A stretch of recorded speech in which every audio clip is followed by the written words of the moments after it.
Hello, everybody. This is Mark Kumar, your lifestyle entrepreneur and a proud founder of Simple Podcast Cloud, a hosting company for podcasters by podcaster. If you're in the market for looking for a company that will allow you to have number one account, unlimited hosting, unlimited bandwidth, unlimited storage, all under one account. Do check us out at simplepodcastcloud.com. Without any further ado, today we have another amazing podcaster who is going to help you with some of the struggles that you are facing. So, without any further ado, Joey, please take your time to introduce yourself. Look at that intro. That was a nice hype man there, Mark. Well done. My name is Joey Held. I'm a writer and podcast host based in Austin, Texas. We've had our coolest week of the whole year. It dipped into even in the 50s actually, but it's been like 80s or 90s this whole week. So I'm feeling great. We're feeling wonderful. And I have two podcasts currently. One is called Good People, Cool Things, where I interview entrepreneurs, musicians, and artists on basically how they've built their brand and the struggles they've had along the way and how they've overcome them. And I also host a podcast called Parks and Rec, which we chat with a person who works in the Parks and Rec department, but he's never seen the show Parks and Recreation.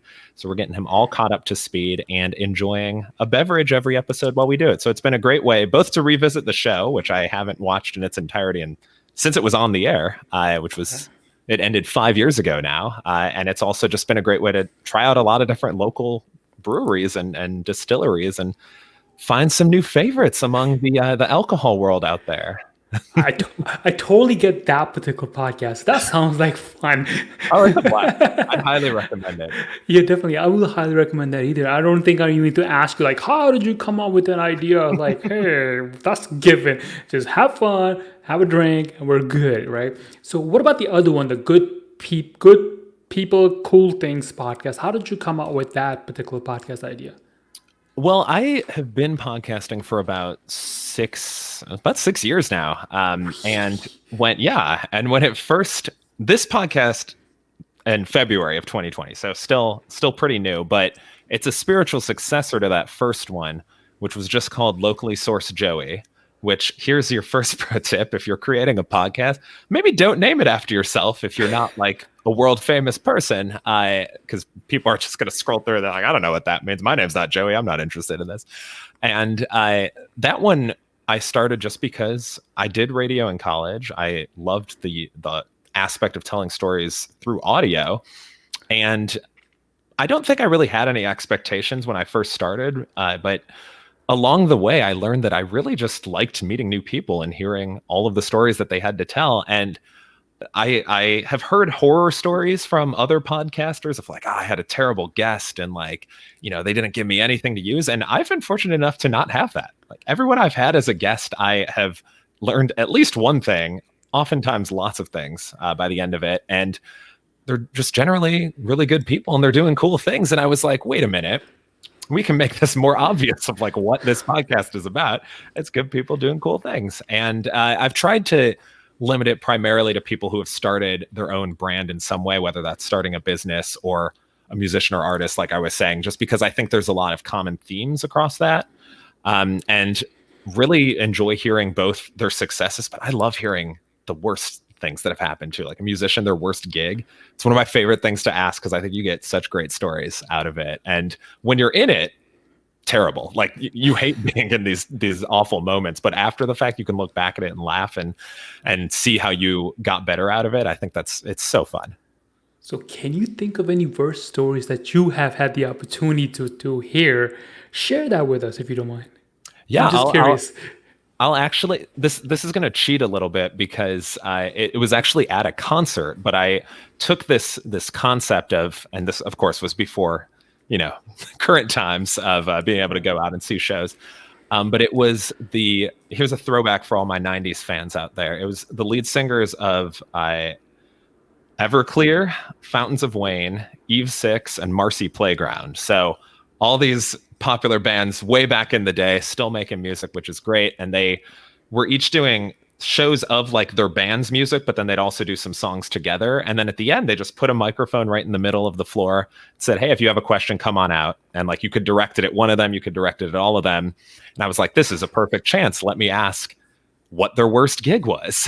And all four of them had really good answers. I think the two that stick out to me the most were Max, the lead singer of Eve 6, said that he was playing at a punk rock festival one time, like with a bunch of metal heads there and everything. And like Eve 6, not really a metal band. They're, you know, they're a little more kind of rock oriented and like not giving us any sort of those like death growls or anything like that. And he said that he locked eyes with this one guy who was just not having it. And he was just flipping them off the whole time and was like really just expressing his displeasure with the show going on. So then Max was like, so I called him up onto the stage and I like did a power pose. I put my leg up to be like, oh, look at how, you know, how bad I am. And he poured a beer on the guy's head. And he's like, and I felt so good. And then when I took my leg down from like my power stance, the beer had spilled onto the stage. So then he slipped on the beer and fell right on his butt. And he was just like, so I felt real cool for about 6 seconds. And then it just immediately like lost all credibility right after that. Talk about instant karma. No, it's like immediate, which is so fantastic. And then John, the lead singer of Marcy Playground, his was the only one that didn't involve alcohol. But he was playing when AOL 3.0 had come out, and I don't know if you remember the AOL days. Oh, I remember the dial-up and all that stuff. Yeah, like, I remember. CDs, right? Like where you could like see the new and improved AOL dial-up, like with this new CD. And so he was at some festival where they were giving those away. And so he said he's on stage and everyone's just throwing them like frisbees, largely towards the stage. So it was like 60,000 copies of this AOL 3.0 just coming at them while they're trying to play. So they're not only worried about, you know, what's coming next in the song, they also have to dodge these CDs coming up. And he said, he's like, I never went on AOL 3.0 because of that. Oh my God, it's like, yeah, wow. I'm thinking about the AOL part, and I was like, it's been so long. I can't even imagine, like back in the days, that was the big thing. It's like, oh my God, AOL, I have to put in my phone and I'm jacked and I'm good. I'm trying to imagine recording a podcast on a phone line network. Holy cow. Even in the audio part, it would be like, what?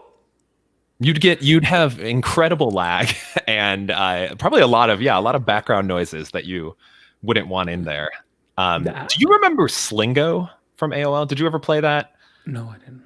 It was a combination. This was like the jam growing up, at least in our neighborhood. Like everyone was on it. It's just a combination of slots and bingo. And I believe you can still play it today. If you Google Slingo, you can get a modernized 2020 version of it. But it was the simplest thing. And it was just like you'd play with people from all across probably the world, but I imagine a lot of them were probably in the US somewhere. And you'd sympathize because they'd have little things like a devil could come in and steal half of your points towards the end of the game. So like you'd say like, the devil, and everyone would be like, so sorry. Like, so it was a real nice community of friendly Slingo players. Cool, man, cool. That's it brings back good old memories. I remember when I was like in my like apartment where my family, when I was there, my father would try to call home. He wouldn't get through it because I'd be on the AOL and he'd be like, we need help picking up the grocery. You didn't pick up the phone. I got my ass whipped. That's the whole other story. You're like, I was busy doing stuff. I was busy downloading a college storybook or something. Oh, that's cool. Cool. So you've been doing it for this obviously 6 years, right? So before you started, like let's say it's year zero, when you were like, okay, I want to become a podcaster or I want to start my own podcast, what was your initial idea or how did you get introduced to starting your own podcast? I don't remember the first time I heard a podcast or even really heard the concept of it. I think it was probably a couple of years before I had started. And the first one I remember listening to, I don't know if this was actually the first one, was the old, they're now called the No Dunks podcast.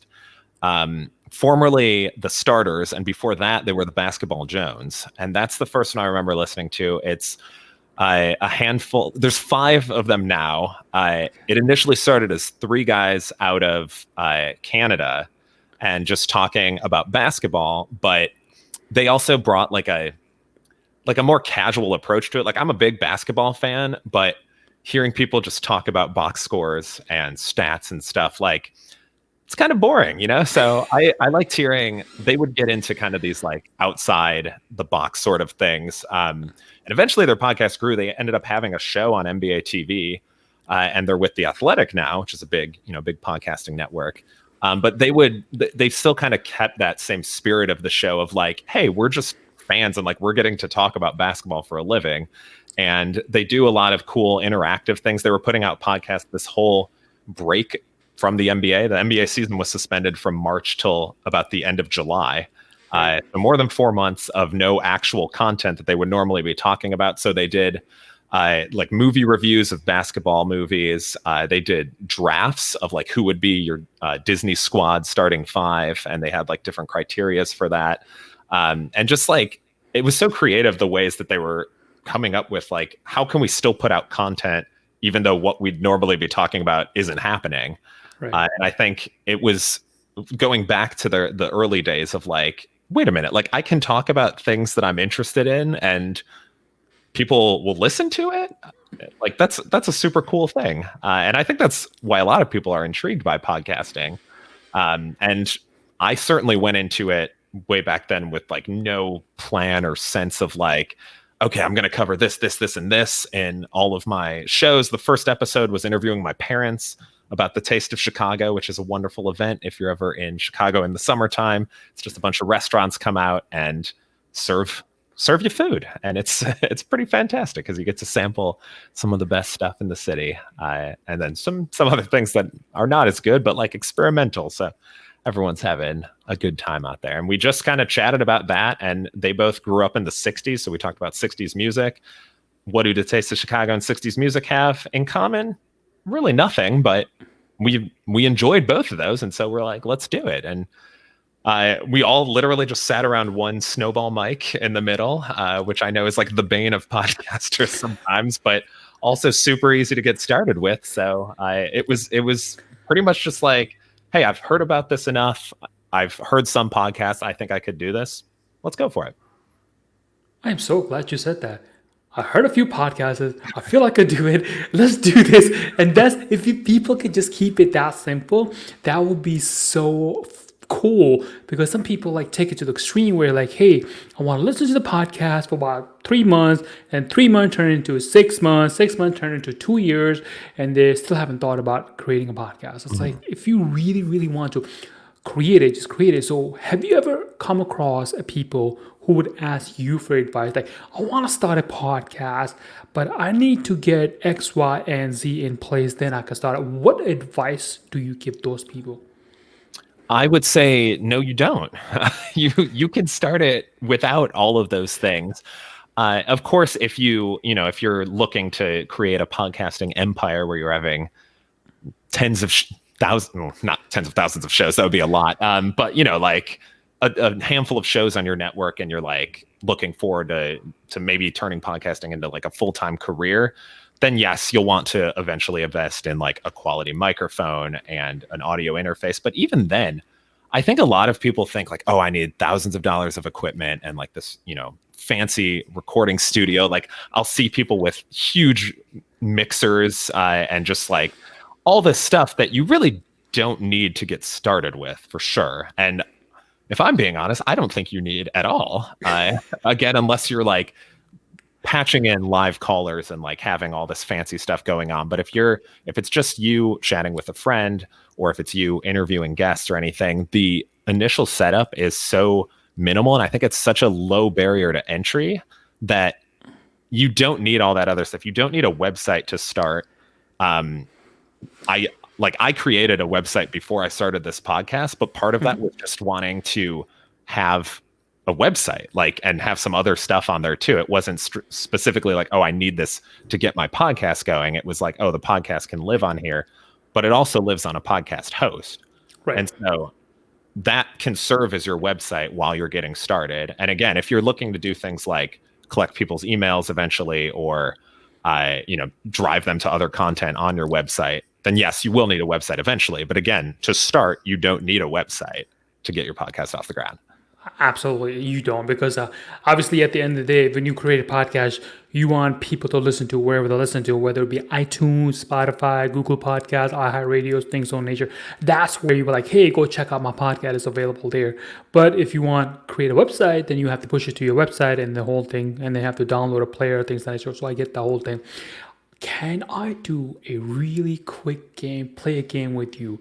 Let's do it. If you don't mind, I think it's I really say, yeah, cool. let's see what the game is, I guess.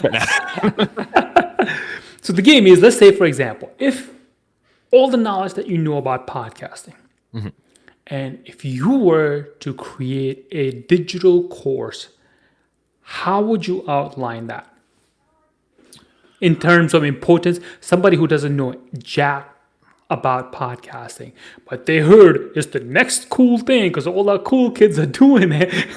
How would you do it? I'm just curious. Okay, in terms of importance or like the order of how I would do it? Let's just do orders. Because Okay. important could be different from person to person. Okay, I think your first thing to think about is like, what do I want this to be about? And some people, their answer might just be, I want to talk about whatever. That's fine. I think it helps to narrow down your focus in some regard. So like for Parks and Rec, it's obviously about the show Parks and Rec. For Good People, Cool Things, it's talking with Right. entrepreneurs, artists, and musicians. It's still a pretty wide net. Like you can get some varied conversations out of that. But it helps me when I'm like, okay, who would make for a good interview? Like I can kind of think of some of that in the background. But that's, of course, getting ahead of ourselves. So I think having a topic that you'd like to focus on, and like that'll also help you too, of like, you might be chatting back and forth with someone of like, hey, you know, this new like the movie Tenet with Christopher Nolan, like I enjoyed it, that was cool. And you might have like a good back and forth for like half an hour, but then when you think about it, you're like, wait, I couldn't sustain a podcast around like just this, you know, just this one movie. But then maybe you can branch out of like, oh, movies like of that genre, or like Christopher Nolan movies, and then like move on to a new director, or you know, something like that. I think Sure. you can, once you like think about the topic a little more, it's like, oh, okay, maybe that by itself isn't one thing, but like I can branch it out from there. And I think once you have that, then you'll want to do like a little bit of research of just how to record. And sometimes that's really just like maybe just testing something out on your own computer. Like Audacity is free. GarageBand comes on any MacBook computer. And you know, there's some other programs that'll have at least free variants of it. So I would say definitely start on something free just to get kind of a feel for it, of like, you know, hitting record and how you sound, like even just practicing talking for like 5 or 10 minutes to yourself, even if you don't have your host there, like hear how you sound while you're talking. And I think that's a deterrent for some podcasters too, is hearing the sound of their own voice. But the more you're used to it, oh yeah, like I'll be editing myself and I'm like, I don't even remember saying that, and I'm just dropping in all these other random words that didn't need to be in here. But I think that's how I really learned how to podcast effectively, was just going in and doing it and hitting record, testing it out. Like you don't have to do a full test episode, but get comfortable speaking in front of a microphone, whether that's just your computer to start or whether you get a USB mic or anything like that. Just get comfortable speaking while you're being recorded, because sometimes, you know, you have that magic when you're going back and forth with a friend when you're sitting on the couch, but then if you get in front of a blinking red light, it's like you freeze completely. And having that practice before you introduce a guest on, or before you're having your for real episode, I think is just so helpful, just to build up your own confidence too. Like even, you know, your first episode is not going to be flawless, and I would dare say no episode is going to be flawless. You'll always have something going on where you'll look back and be like, I could have done that better, or maybe there's lag.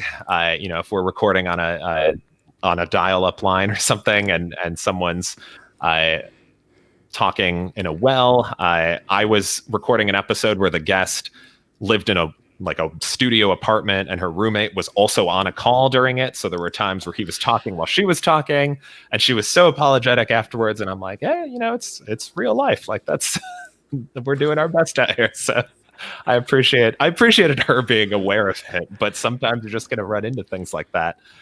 So definitely don't stress about it, but it's good to practice and kind of do a run through. And then I would do some teaching on just kind of basic editing. I think sometimes, again, people think like, oh, I have to edit out every every like pause of more than a quarter of a second. And it's like, no, people will start a sentence. I just did it right now. Like I started a sentence and then I'm like, wait, no, I had another thought. Let me kind of false start and start over again. And that's just how we talk. And it sounds super unnatural if you're cutting out all these other elements of it and like getting rid of breaths and stuff. And it's like, no, we get amped up talking, and sometimes you got to take a breath. So like you can leave it in. But it is good to know a few basic editing techniques. And I think, if you have an air conditioning in the background, like knowing how to try and remove some of that noise. And again, in Audacity, it's as simple as just using one of the already installed plugins in there. Like it doesn't need to be anything fancy.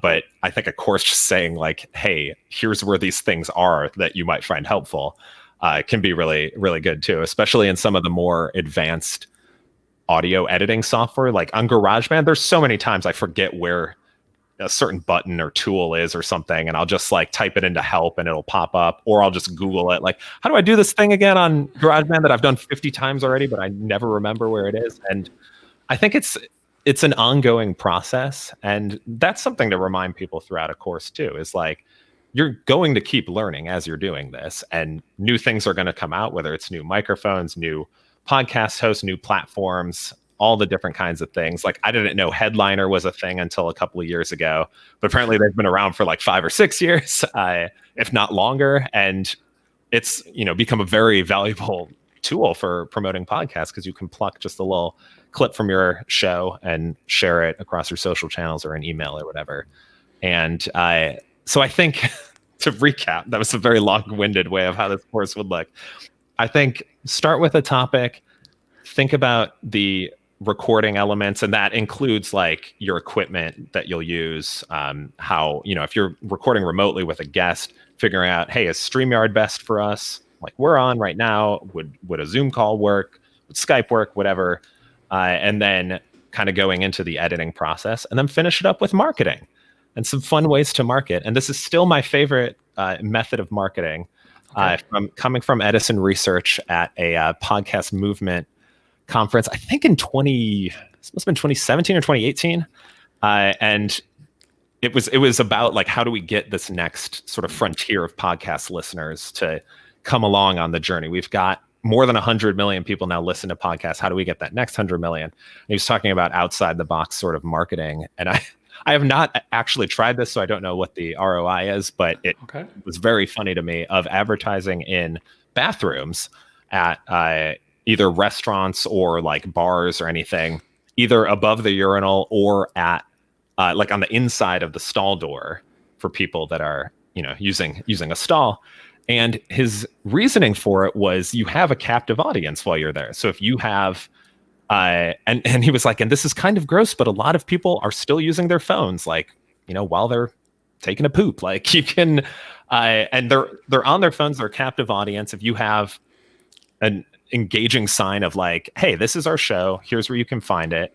You can probably even throw something on there like, we know you're on your phone already, like go subscribe on Apple Podcasts right now.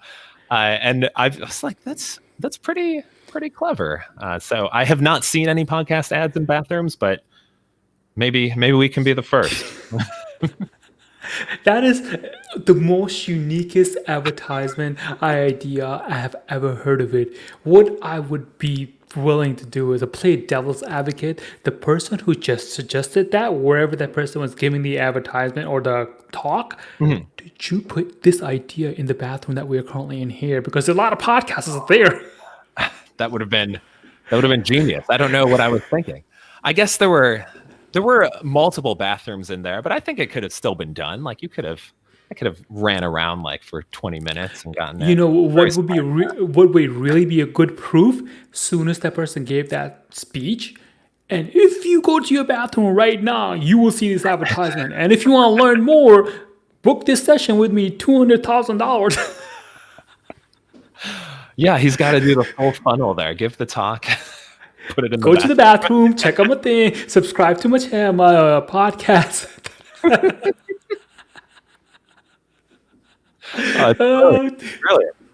Yeah, that would be like a really good sales funnel right there. Come to the show, now go to the bathroom, go listen to my podcast, subscribe to it, and then come back and give me $2,000 more so I can teach you more stuff.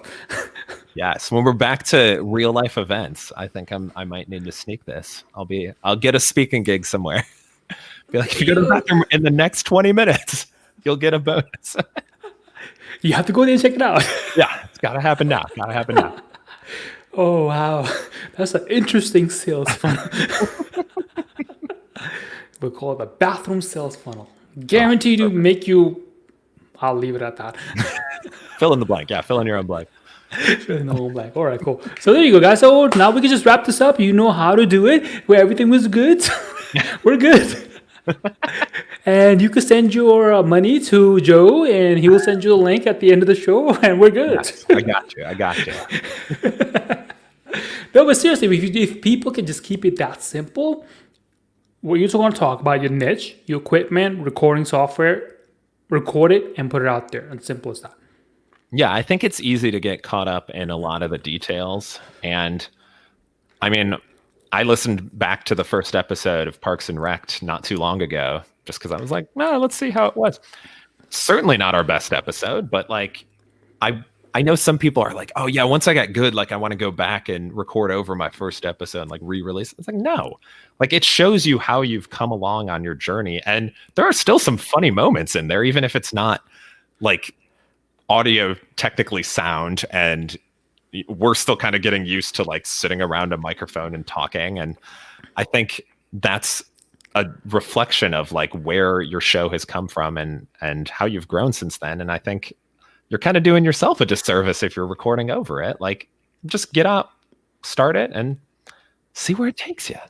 Exactly. I think what it is, if you just leave because some people I know, if they have recorded, let's say 20 episodes, they will go back and record the first 3 episodes, which is, I think, is literally doing injustice for them. Because then somebody who just got into their, let's say, their podcast funnel, and they listen to the first show, and it's like, wow, it sounds just like what your 20th episode sounds like. Mm-hmm. And they're gonna think that's like a misrepresentation, because I feel like if you just leave your first episode the way it is, however it is, you know where you started, and now you know where you are, and then now you know where you need to go, and then the progression, 1% increment of developing yourself, and then your skills and things of that nature.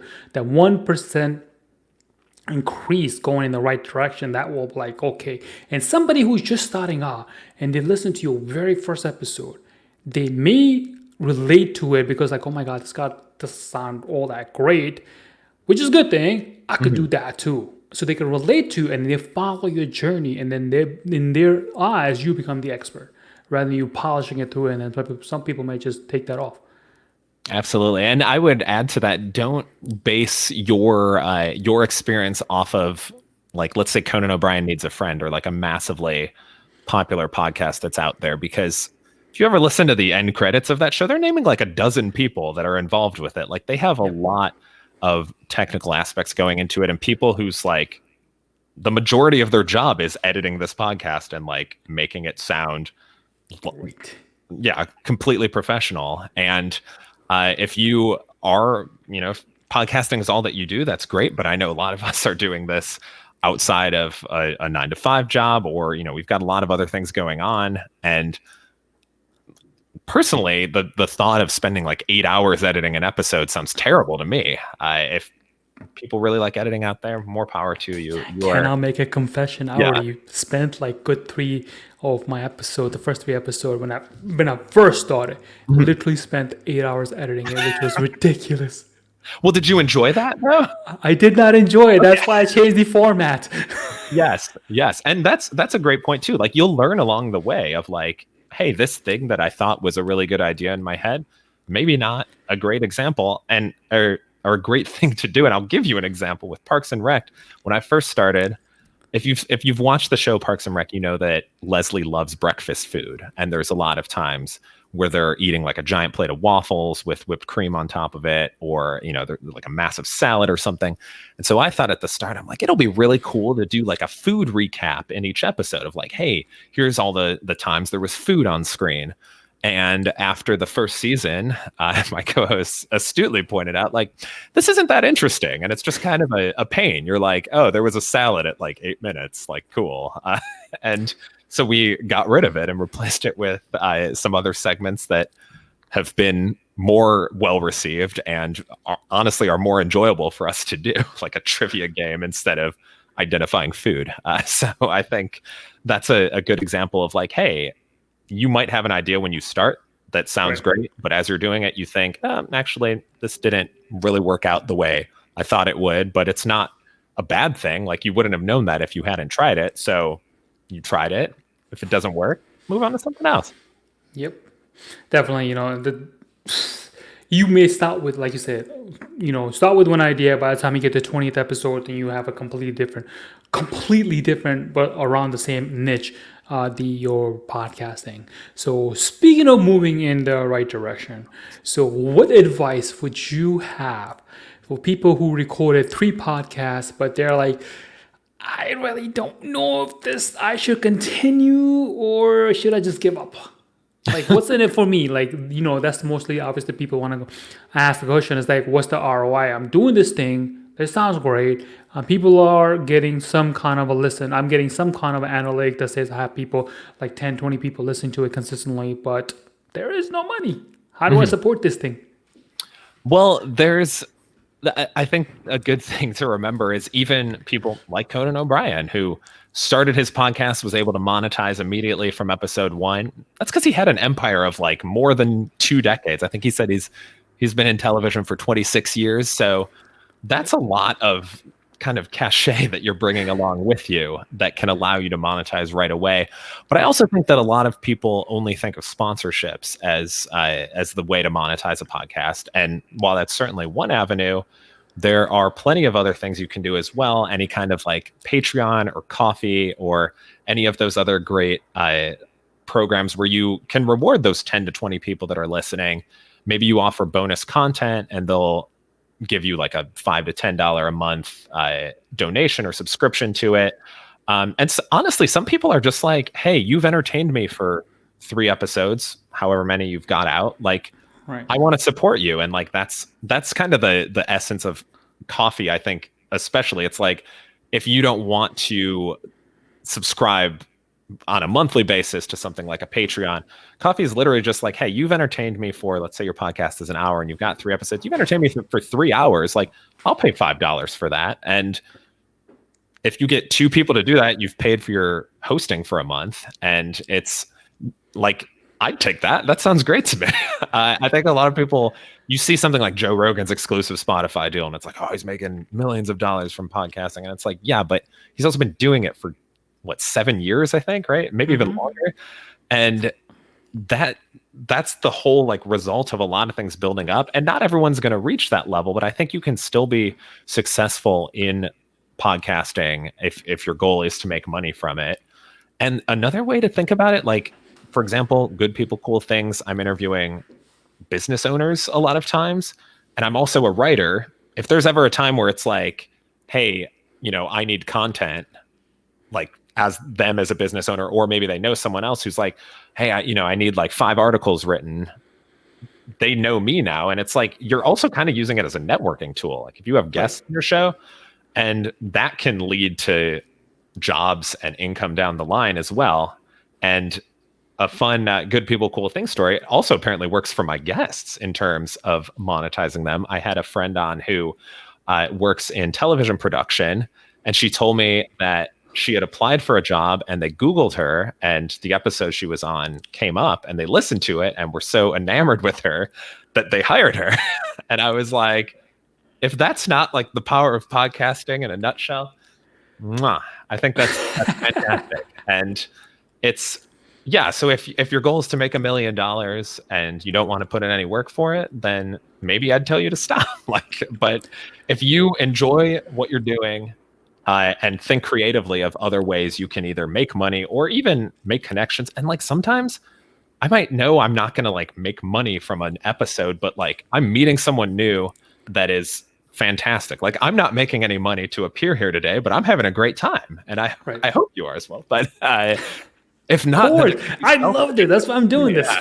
yes, exactly. And Right. and I think I mean I think it's like with any kind of endeavor in life, you know, people starting like a website or a newsletter or anything like that. Like if you immediately are just expecting to make a ton of money without doing any work from it, and this can really even just apply to like any career. If you just come in and you're like, all right, pay me without, I'm not going to put in any work though. It's never a good recipe for success. It is those people that quit after 5 episodes and they're like, podcasting sucks. Yeah. And then people like us, you and me and other people who go above like 15 episodes and more, then they actually get some momentum, and then they get the people who actually recognize them. I get emails all the time like, Mark, that podcast is amazing, and some people want to sponsor me, but I turn them down because I don't do sponsorship, because I feel like that's just, for me personally, it's like if you're watching your favorite TV show and you're enjoying it, and all of a sudden you get hit with this advertisement, 10 seconds, 20 seconds, whatever, you lose your train of thought. And how many times you're like, crap, another damn commercial, I gotta wait for it. Personally, that's what I think, whatever. But if I want to actually, make money off it, I will either create a digital product that will help my people get some kind of a value out of it, or help them solve their problem, or offer my services, things of that nature, which becomes a little more personal as compared to I slap on somebody's ad on my podcast, they're gonna pay me about $50 a month, and what? And then I have to put that in there every single time, and it goes out. Why don't I? Maybe just a silly idea. I slap on my own ad. Built my own damn brand, There's a novice idea. That's a really good point too of offering value to your listeners. And I agree. Like if it's just a pre-read podcast ad that's just kind of whatever, I probably will tune out a little bit. And a podcast that does this really well, I think, is My Brother and Me. It's three brothers, as the name suggests, and they will, even if it's the same advertisers, several times in a row or like in a short span, they will still do live reads and will mix it up all the time. And sometimes are even like, they'll even say by the end of it, they're like, they're not going to pay us this time because like we did such a bad job of this. Cause like they'd get off, they're like still telling jokes and stuff during it. And it feels like it's a part of the show. And even though they acknowledge it of like, they call it the money zone, like we're going to go to the money zone. And so it's kind of like almost like a wink to the audience of like, hey, we're doing this to raise money. And sometimes they'll donate what they make to charity, which is super cool. But like, if you can incorporate it into a show like that, I think it's just so much better. And again, it's giving that value to your audience instead of like, and really it's giving value to your advertisers too. Like I'm much more likely to take action and make a purchase if I'm like, you know what, like, that was a really good, like an enjoyable segment, like, and the product sounded cool, instead of just, here's like a canned, this product can be found at your local Target or like whatever it is. Right. And so you're giving value all around there. Yeah, absolutely. So I don't even know what else I can ask you, Joe. Because you have answered all those things, and we have literally created a digital product of podcasting. So we are good there. But all joking aside, definitely, it's truly been a pleasure having you here. There's a couple things I want to ask you before you leave us. Sure. And question that I always ask most of the people that I interview is like, if wherever you are right now, all the knowledge, all the experience, all the good and bad things that you know, and if at the 21-year-old, the younger version of yourself asked you for advice to get to where you are right now, what advice would you get them to get to where you are right now fast? To get there faster? Ooh. I would say take more walking breaks. I think I think I, there's what I does that mean? so I've just learned, I would say, well, okay, so I've always been a fan of sports, and Okay. in college, like 21-year-old me would go play basketball all the time. I miss those days of being able to, run around on a court for like 3 hours and then still feel great afterwards. Now I would Okay. need the oxygen mask brought out and like maybe someone to kind of roll me off the court there. But I really haven't gotten into the like walking break, which is literally just taking a break from what you're doing and going for a walk. Uh, because there's been so many times where I'm working on either it's like editing a podcast and I'm just like, oh, like I need a break from this, or Right. if I'm writing and working on an article or a website or newsletter or whatever, and I'm just kind of like, I'm not entirely sure what would be best here, or I've still got like 1,000 words left to go, and I've been writing for an hour already. Just getting outside and clearing my head, I always come back refreshed and ready to go. And I think there were years where I'd just try and like power through it, or I'd get super distracted going down a rabbit hole. But with a walking meeting, I can go. I have a very nice loop near my house right now. I can either take the short one for like a 12-minute walk or the long one if I want to do like a half-hour walk. Okay. And so I know I'm like, okay, this is like 12 minutes. I'm going to get out. It's going to be great. I'll get some sunlight, get some fresh air. And then I come back in and I'm like, I feel energized. It's that quickly. It's a lot more productive than going down like a Twitter rabbit hole, which I still will do on ample occasions, but I have definitely done it less than I used to. And so I think that's like a real simple piece of advice that I'd give to everyone. And if you want to make your walk super effective, that's a great place to practice your podcasting. If you're thinking about a podcast, like record yourself on a walk, see how that feels. And I had a recent podcast guest, Lizanne Falsetto, the creator of the Think Thin bar. And she has since started a company to really work with female entrepreneurs and help them get their business from idea to getting out there in the world and kind of serving as mentorship and everything. She said she wrote a book just on walks. Like she would just record voice memos. And then of course, they need a little cleaning up because as nice as our digital assistants are, they don't get every word right. But you still got probably 75%, 80% of what you said like written down now. And that's a Right. lot easier than looking at a blank cursor blinking on the page of like, wait, what am I going to say in this book here? You've already said it. And it's just a matter Right. of going in and cleaning it up. And that's a very productive walk to me, it sounds like. That definitely is. I totally agree with you. Just to get your minds off the thing, get off the computer screen, and then things in nature. You go for a walk. I'm into like bodybuilding. Obviously, can't go to the gym now because we're in New York. The gyms are closed, so I got my resistance band. I just I literally just put it on my door and just start pumping some muscles in here and there, and then 15 minutes of that, 3 sets, and I'm like, yes. Now back to focus, new ideas, and feel more energetic. And I'm like, yes, I can do this now. As And compared it's to just amazing sitting down. how little time it is. Like you were saying, 15 minutes. Like that's not a big time investment, but it has No, such a great reward. yeah, it definitely does. All right, man. I have never even thought about going for a walk, but actually, I do that resistance walk. But it's really everyone who I ask, they ask always say something different than. But you, my friend, said the most uniquest thing ever. Go for a walk. All right. So the part two would be like, what is it that you currently working on that you're so excited and so passionate about? You get up in the morning, you're so enthusiastic and passionate about. Well, I've mentioned that I am a big basketball fan, Right. and I just a few months ago was like, wait a minute, I like basketball, and like I was saying, like I like the sort of outside the box elements of it, and less so of like, hey, the Rockets lost by 10 last night, which actually did happen, even though they played really badly.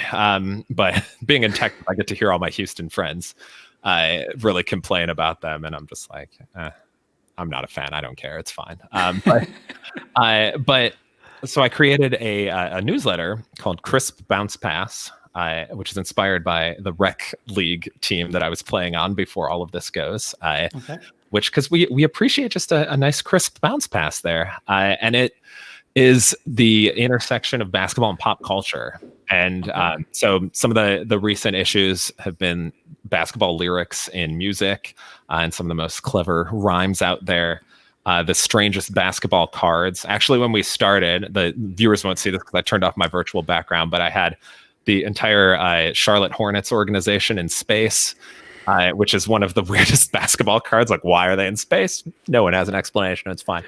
And one of the favorites that I did was the most gifable moments in the NBA, which include a player rubbing another teammate's knee, thinking it was his own knee, which still don't know how that happened. And then the Toronto Raptors mascot, which if you ever need something funny to watch, the Raptors mascot has several different just terrific moments. There's one where he devours a cheerleader during a timeout.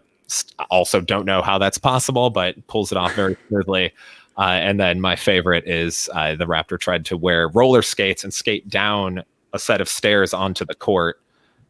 You can probably imagine that didn't go very well. And the gif is him just falling down the stairs and then face planting onto the court. And just as the cherry on top, the suit starts deflating. So the tail is like up in the air and then it just goes like, oh, and falls down.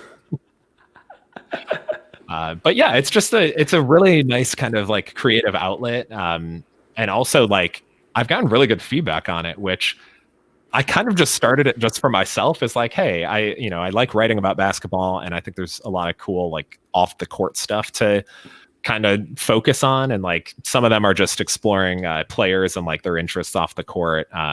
If you've never, I have one more plug. I'm sorry. Boban Marjanovic, who is just like the most delightful guy. He's 7'4" and Serbian. If you saw John Wick 3, he was a villain in that movie, the librarian fight scene.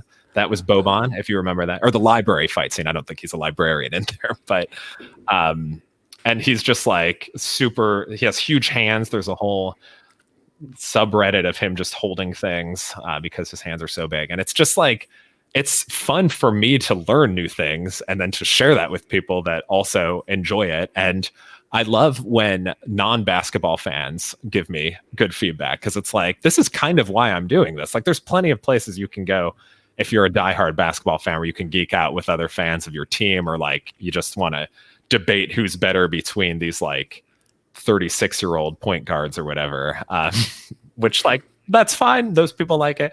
It's not super interesting to me. So Right. I found something that was, and I'm glad people have been enjoying it so far. Cool, man. I definitely enjoyed this conversation. I know people who enjoy this conversation. So tell the audience how they can get in touch with you if they want to learn more about you. For sure. Hit me up on Twitter at Joseph Currency, or hit either of those podcasts. Goodpeoplecoolthings.com. Excellent timing with it showing up on the screen here. And if you want to subscribe to Crisp Bounce Pass, it's crisp like a chip, a crisp, and then bouncepass.com. And you can email me through either one of those sites as well. And happy to chat. Doesn't even have to be about basketball. Cool, man. Hey, man, thank you so much for being here. I truly appreciate the Simple Podcast Cloud team. Really appreciate it. And all we wish for you is to have much, much, much success in whatever you decide to do. So thank you for taking the time, being here, talking to us. Thank you, Mark. This is great. And much success to you as well.